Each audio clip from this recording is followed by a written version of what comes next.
ചകിതമാം കപിതലോഹം.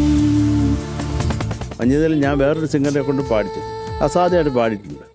അതെൻ്റെ അടുത്തിരിക്കുന്ന ആളാണ് മഞ്ചരിയുടെ പാട്ട് പാടാൻ.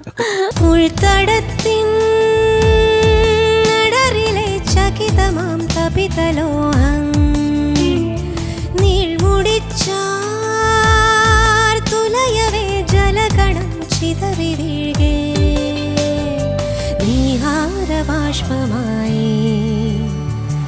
മഞ്ഞുനീരിൽ ചെന്തി കനൽ.